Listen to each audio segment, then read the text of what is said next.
So what industries are, if you have this information off the top of your head, are most in demand right now, just overarchingly? Is there some trends you're seeing in that front? So that isn't, I don't do that kind of like analysis, I guess, of like, of the platform right now.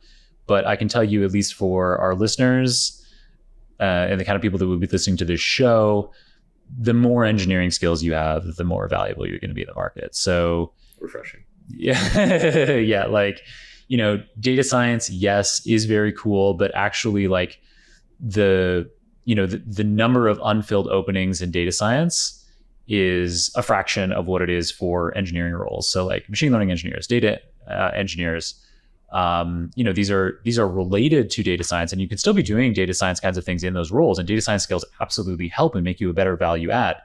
But a frequent question that I ask my guests on the Super Data Science podcast is, are you doing any hiring, and what do you look for in the people that you hire? People are always like 90% of the time or more, they're looking for some kind of engineer, some kind of software engineer. That supports a lot of the data I've been seeing. I mean, the number of data engineering roles that are open right now compared to data science roles is, I think, right around 2 to 1. Yeah. From Luke collected a bunch of data on this, and I some light analysis to look at the market, and it's pretty overwhelming. All right, so how do we go from this awesome like employment opportunity, this infrastructure creating to like the content side?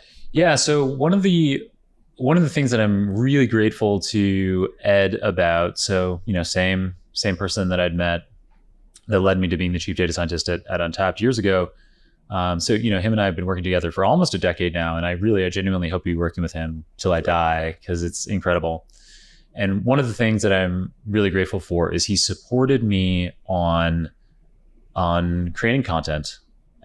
So I had, even in the corporate job before Untapped, like I'd been doing the blog posts kinds of things like we talked about. And that's where, the Iranian woman who reached out, like that was related to stuff I was doing back in the corporate job. But at Untapped, I started doing more. And so it was specifically, I got started with a deep learning study group.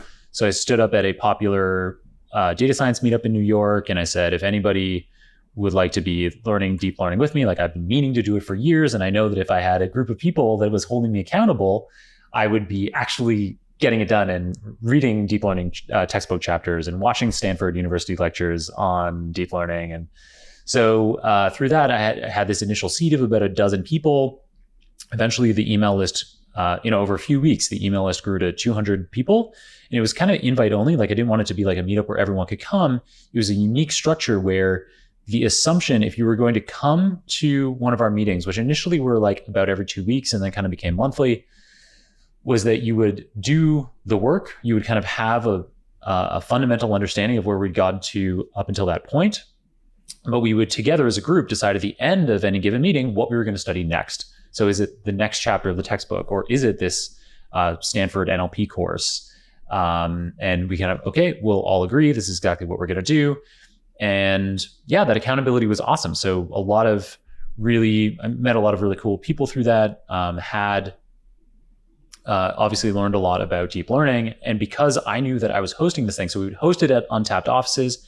Ed was often there. Other data scientists from our Untapped team were there.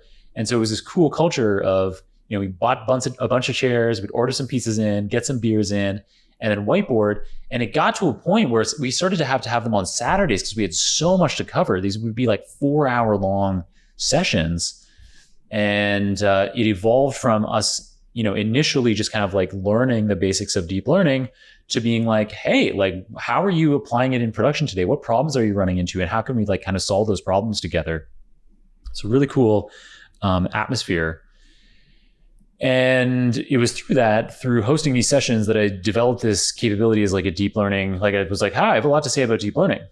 And at that time, this was like 2016, people were just starting to kind of, the kind of tooling like Keras was starting to make it easier for people to learn, to apply deep learning. And so the first kind of popular video tutorials were just starting to come out. And so I put together this big introduction to deep learning that took about 90 minutes. And I started offering it at meetups around New York. And eventually that meetup the New York Open Statistical Programming Meetup, which is probably the biggest kind of machine learning or data science meetup in New York, which was the initial one that I stood up in to see this group. I was able to come back to them like a year later and be like, hey, like I put together this thing. I've been doing it at smaller meetups around town. And so they invited me to do this intro to deep learning talk. And it was the first deep learning talk they'd ever had, which shows you how different things were back then. Because now it's like every talk is a deep learning talk. That works. And it was, I was nobody, but it was packed. They had an overflow room with a projector. It was a big space, but there were people lining the walls or people in like the kitchen area. It was a surreal experience for me. And one of the people in the audience there was an acquisitions editor for Pearson. And so that's what led to like my book, Deep Learning Illustrated.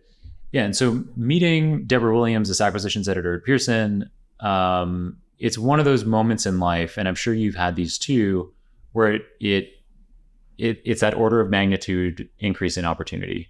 It's this person who 10x's things for you. And that relates to, I kind of use that 10x already, like with the Bloomberg example now, with that happening, like it's kind of like, it's more mainstream and it kind of 10x's again. And so those 10x things, you can't control when those opportunities are going to come up, but by working hard, by sticking to a process, by continuing to say create content, or continuing to become more expert at data science or whatever you do, these opportunities just from time to time come up. The 10 ice cream cones. Well, it's funny that you mentioned that. It seems like both or the majority of the 10x experiences you've had, but also that I've had, come from people. And I feel like very few people have a massive disproportionate amount of impact on your overall success or your career trajectory.